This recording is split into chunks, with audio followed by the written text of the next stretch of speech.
సొరకాయ పెరుగు పచ్చడి. ఇది రాత్రి భోజనంలోకి చాలా తేలికగా ఉండే, కడుపులో చల్లగా ఉండి జీర్ణక్రియను మెరుగుపరిచే వంటకం.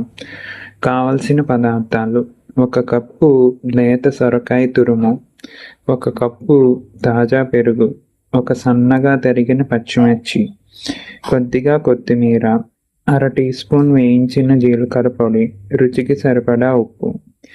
తయారు చేసే విధానం: సొరకాయ తురుమును కొద్దిగా నీళ్లు చల్లి ఆవిరి మీద లేదా మైక్రోవేవ్లో 5 నిమిషాలు ఉడికించి చల్లారనివ్వాలి. ఒక గిన్నెలో పెరుగును గడ్డలు లేకుండా మృదువుగా కలుపుకోవాలి. ఆ పెరుగులో ఉడికించిన సొరకాయ, ఉప్పు, పచ్చిమిర్చి, కొత్తిమీర, జీలకర్ర పొడి వేసి బాగా కలుపుకోవాలి.